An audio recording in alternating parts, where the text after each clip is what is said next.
Hello दोस्तों, देखिए आज क्लास 12 का आज मैट्रिक्स का टेस्ट 1 स्टार्ट करने जा रहे हैं। इससे पहले हम इनवर्स ट्रिग्नोमेट्रिक फंक्शन का 3 टेस्ट ले चुके हैं। जो भी स्टूडेंट उसको नहीं देखे हैं वो जरूर देखें, ठीक है। चलिए तो आज हम इसको स्टार्ट करने जा रहे हैं, ठीक है, मैट्रिक्स का। देखिए पहला क्वेश्चन क्या कहता है कि कोई मैट्रिक्स ए बराबर है ए आई जे एम क्रॉस एन एक वर्ग आव्यूह। क्या है? एक वर्ग आव्यूह है। यदि मतलब वर्ग आव्यूह कब होगा, ये चारों ऑप्शन में हमको बताना है। तो वर्ग आव्यूह का एक कंडीशन है, ठीक है। किसी भी वर्ग आव्यूह का एक कंडीशन क्या है? सिंपल है, ठीक है, कि उसमें रो की संख्या बराबर होता है कॉलम की संख्या, ठीक है। रो की संख्या बराबर क्या होता है? कॉलम की संख्या। मतलब रो की संख्या को लिखते हैं हम लोग n और कॉलम की संख्या को लिखते हैं n। मतलब जब भी अगर कहेगा वर्ग आव्यूह, उसके लिए हमेशा रो का संख्या और कॉलम का संख्या बराबर होना चाहिए, यानी कि ऑप्शन सी हमारा क्या हो जाएगा? राइट आंसर हो जाएगा, ठीक है। देखिए दूसरा प्रश्न क्या कहता है। दूसरा प्रश्न क्या कह रहा है? बाहर 2 है, अंदर में एक मैट्रिक्स है। मैट्रिक्स का मतलब 4 अवयव है, 1 है, 2 है और 3 है, 4 है, ठीक है। तो इसको क्या कहता है? इसका हल करने पर कितना आएगा, ठीक है। बहुत ही आसान है। यहाँ पर कुछ नहीं तो क्या है? गुना है। मतलब देखिए इसको कैसे हल करते हैं। 2 है, ये 1 है, 2 है, 3 है, 4 है, ठीक है। मैट्रिक्स में क्या होता है? बाहर कोई अगर है कोई संख्या तो अंदर के प्रत्येक अवयव से गुना हो जाता है। क्या बोले? बाहर में कोई संख्या है, ठीक है, और अंदर में जितना भी हो सबसे गुना हो जाता है, ठीक है। तो 2 को गुना करेंगे 1 से तो 2 एकम 2, 2 दूनी 4, 2 तिहाई 6 और 2 को 4 से करेंगे तो 2 चौके 8। यानी कि हमारा आंसर क्या हो जाएगा? सी आंसर राइट हो जाएगा, ठीक है। देखिएगा तीसरा प्रश्न। तीसरा प्रश्न क्या कर रहा है कि ये आव्यूह और ये आव्यूह, ये दोनों आव्यूह आपस में क्या है? बराबर है। तो जब भी बराबर ये दोनों आव्यूह आपस में बराबर है तो हमसे पूछ रहा है कि x का मान क्या होगा और y का मान क्या होगा। तो देखिए इसको कैसे हल करते हैं। जब भी ऐसा अगर क्वेश्चन आए तो क्या करना है? x यहाँ लिखेंगे, यहाँ y ऐसा तो दिया है, जो दिया है पहले लिख लीजिए। 2x - 1 ये भी है और ये 7 है, ठीक है। तो तुलना करना है, ये वाला पहला मैट्रिक्स का पहला अवयव इधर से भी इसको इसके बराबर कर देंगे और इसको इसके बराबर कर देंगे, है ना। तो ये तो एक चीज तो पता हो गया कि y के जगह 7 होगा, यानी हमको पता चल गया कि y बराबर 7 हो जाएगा। अब x का मान कैसे निकालेंगे? x को लिखेंगे और बराबर किसके कर देंगे? 2x - 1 के। अब ये देखिए, ये जो -1 है इधर आएगा तो क्या आ जाएगा? प्लस में। और ये 2x से 2x को रहने दीजिए, ये वाला x प्लस में उधर जाएगा तो माइनस में हो जाएगा, ठीक है। माइनस में x तो 1 बराबर 2 x में से 1 x चला जाएगा तो 1 x बचेगा ना। यानी कि हमारे पास x का मान कितना आ गया? 1। x का मान कितना? और x का मान 1 आया है, y का मान 7 आया है, यानी कि यही हमारा क्या हो जाएगा? आंसर, ठीक है। x बराबर 1 और y बराबर 7। तो देखिए ऑप्शन बी हमारा राइट आंसर हो जाएगा, ठीक है। देखिए अब क्वेश्चन नंबर 4 की ओर बढ़ते हैं, ठीक है। 4 नंबर क्या कर रहा है कि यदि कोई आव्यूह a बराबर दिया है तो हमसे पूछ रहा है a², ठीक है। तो a² का मतलब क्या है? इसको 2 बार गुना कर देंगे। a² को हम ऐसा लिख सकते हैं, a² बराबर a गुना a किए तब तो a² आया। तो देखिए a का मान दिया है, रख दीजिए, i 0 0 i ऐसा दिया है, फिर गुना करना है, फिर i 0 0 i। अब मैट्रिक्स का गुना कैसे होता है ये देखिए। मैट्रिक्स में पहला मैट्रिक्स का रो और दूसरा मैट्रिक्स के प्रत्येक कॉलम से गुना होता है। क्या बोले? पहला मैट्रिक्स का रो और दूसरा मैट्रिक्स के प्रत्येक कॉलम से गुना होता है। तो ये हो गया पहला रो पहला मैट्रिक्स का, और ये हो गया C1 का मतलब है कॉलम 1, ये हुआ C2 मतलब कॉलम 2, ठीक है। तो पहला रो और प्रत्येक पहला मैट्रिक्स का पहला रो और दूसरा मैट्रिक्स के प्रत्येक कॉलम से हम लोग गुना करेंगे। चलिए गुना करते हैं। i गुना i² हो जाएगा, कोई दिक्कत नहीं है। फिर 0 गुना 0 तो +0 हम लोग लिखते हैं ऐसा, ठीक है।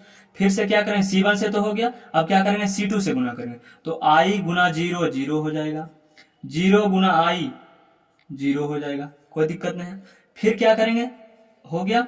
फिर दूसरा रो उठाएंगे, दूसरा रो को उसी तरह से दूसरा रो पहला कॉलम से गुना, फिर दूसरा रो को उठाएंगे और फिर दूसरा मैट्रिक्स का दूसरा कॉलम से गुना करेंगे।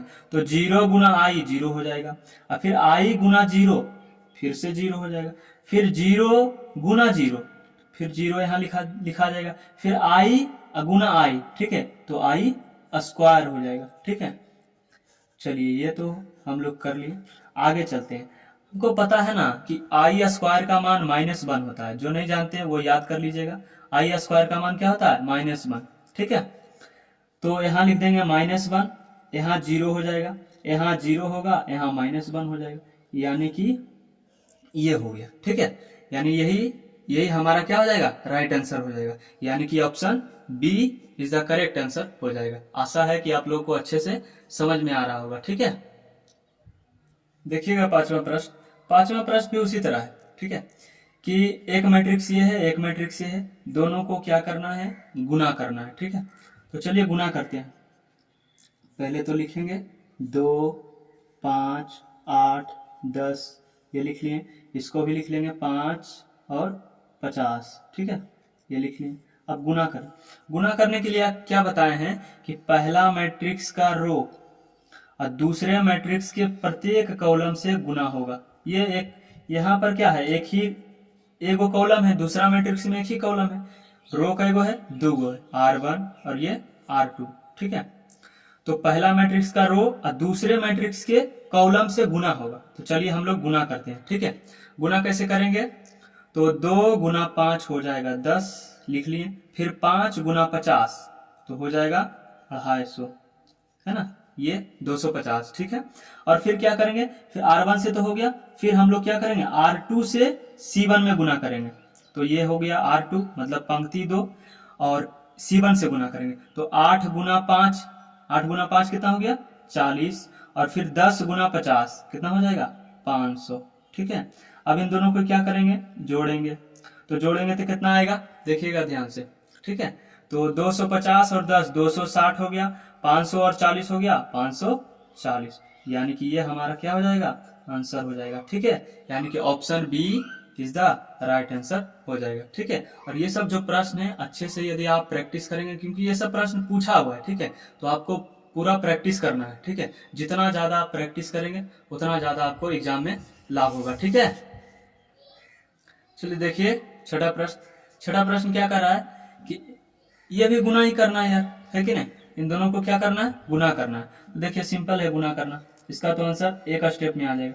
7 6 0 -1 है, और गुना करना है 1 0 0 1। पता है ये जो मैट्रिक्स है इसको हम लोग बोलते हैं एकांक आव्यूह। क्या बोलते हैं? एकांक आव्यूह। और किसी भी मैट्रिक्स को एकांक आव्यूह में जब गुना किया जाता है तो उतना ही आता है। ठीक है, दुनिया का कोई भी मैट्रिक्स हो और उसमें यदि हम एकांक आव्यूह से गुना कर दें तो वही मैट्रिक्स हमें प्राप्त होता है, यानी कि जो मैट्रिक्स से गुना किए हैं। ठीक है, यानी कि ये हमारा क्या हो जाएगा?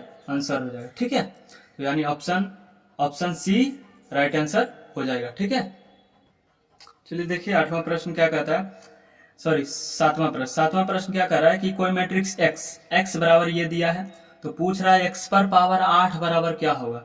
ठीक है, तो ये बहुत ही आसान क्वेश्चन है, बन जाएगा तुरंत। ठीक है, x बराबर दिया है तो हमसे पूछ रहा है x पर पावर 8, तो आप क्या करेंगे? 8 बार गुना करेंगे। 8 बार गुना करते करते हालत खराब हो जाएगा, समझे? तो अभी हम ऊपर बताए थे कि 1 0 0 1 जब भी ऐसा रहे तो इसको हम लोग बोलते हैं एकांक आव्यूह। क्या बोलते हैं? एकांक आव्यूह। एकांक आव्यूह को हम लोग आई से सूचित करते हैं। ठीक है, आई। और ये जो एकांक आव्यूह है इसको आपको जितना बार इच्छा हो, 1 बार 2 बार 8 बार 10 बार 100 बार गुना कर लीजिए, इतना ही आएगा। एकांक आव्यूह को जितना बार आप गुना करेंगे वो ही रहेगा, उसमें कोई चेंजिंग नहीं होगा। ठीक है, तो ये हमारा आंसर हो जाएगा, यानी कि ऑप्शन ए राइट आंसर हो जाएगा। ठीक है, देखिए सातवां प्रश्न क्या कर रहा है कि एक मैट्रिक्स ए बराबर दिया है, दूसरा मैट्रिक्स बी बराबर दिया है। हमको कह रहा है कि दोनों मैट्रिक्स को जोड़ेंगे तो कितना आएगा। जोड़ना बहुत ही आसान है। ठीक है, हम लोग लिखेंगे कि a प्लस बी बराबर, ठीक है, 9 है, 10 है, 11 है, 12 है, 13 है, फिर 14 है। ठीक है, 14 हो गया, फिर बीच में प्लस दे देंगे, फिर बी मैट्रिक्स को लिखेंगे, 11 है, 9 है, 11 सॉरी, उसके बाद क्या है 10 है, उसके बाद क्या है 9 है, फिर 8 है, फिर 7 है, फिर 6 है। अब दोनों को जोड़ना है, जोड़ना बहुत ही आसान, पहला अवयव इसका भी पहला, दोनों को जोड़िए, 11 और 9 कितना हो जाएगा 20 हो जाएगा, फिर 10 और 10 कितना हो जाएगा, फिर से 20 हो जाएगा, फिर 11 और 9 20 हो जाएगा, फिर इधर से चलेंगे, पहला ये लेंगे 12, फिर इसका भी पहला लेंगे, तो 12 और 8 कितना हो जाएगा, ये भी 20 हो जाएगा, 13 और फिर से 7 कितना हो जाएगा, ये भी 20 हो जाएगा, 14 और 6 ये भी 20 हो जाएगा, यानी कि ये हमारा क्या हो जाएगा, आंसर हो जाएगा, यानी कि ऑप्शन ए हमारा राइट आंसर हो जाएगा। ठीक है, देखिए आठवां प्रश्न क्या कर रहा है कि यदि ये मैट्रिक्स, एक मैट्रिक्स ये है, एक मैट्रिक्स ये है, इन दोनों को जोड़ें और इन दोनों को जोड़ें तो इसके बराबर आ जाए, तो x का मान क्या होगा और y का मान क्या, तो इसको देखिए कैसे हल करते हैं। ठीक है, देखिएगा ध्यान से, पहला दिया है कि 3 है, 4 है, 5 है और x है, और फिर प्लस किया गया है 1 है, y है, 0 है, 1 है, इन दोनों को जोड़ा गया है, फिर आया है 7, 0, 10, 5, ये तो एज इट इज हम लोग लिख दिए।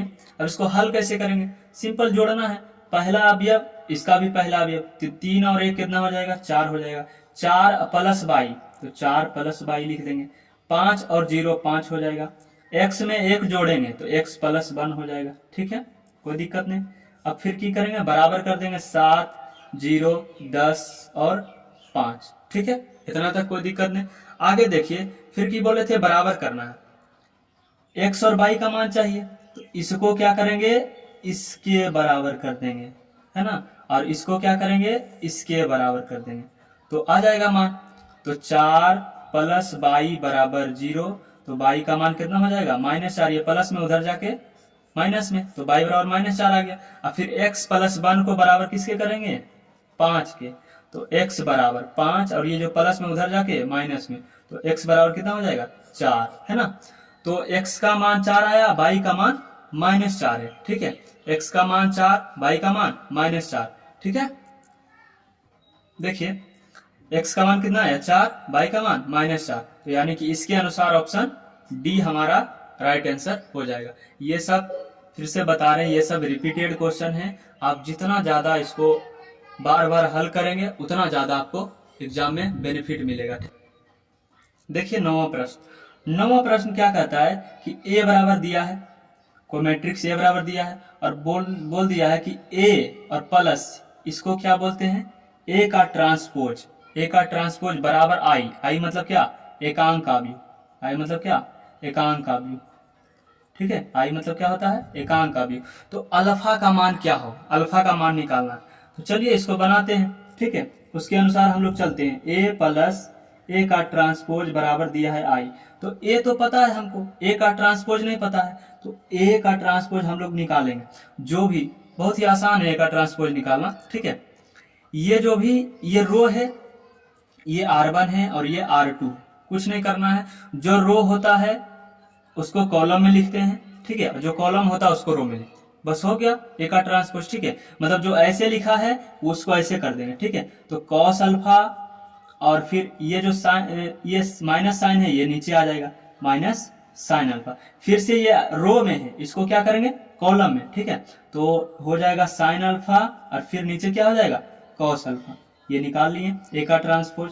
ठीक है, अब क्या करेंगे, इसको और इसको जोड़ देंगे, क्योंकि बोला था ना कि a प्लस a का ट्रांसपोज बराबर i है। ठीक है, तो ध्यान से देखिएगा। ठीक है, a का मान है कॉस अल्फा, लिख दिए cos alpha minus sine alpha, फिर नीचे है साइन अल्फा, और फिर है कॉस अल्फा, ये मैट्रिक्स a का मान है, और प्लस a का ट्रांसपोज का मान निकाले है ना कॉस अल्फा।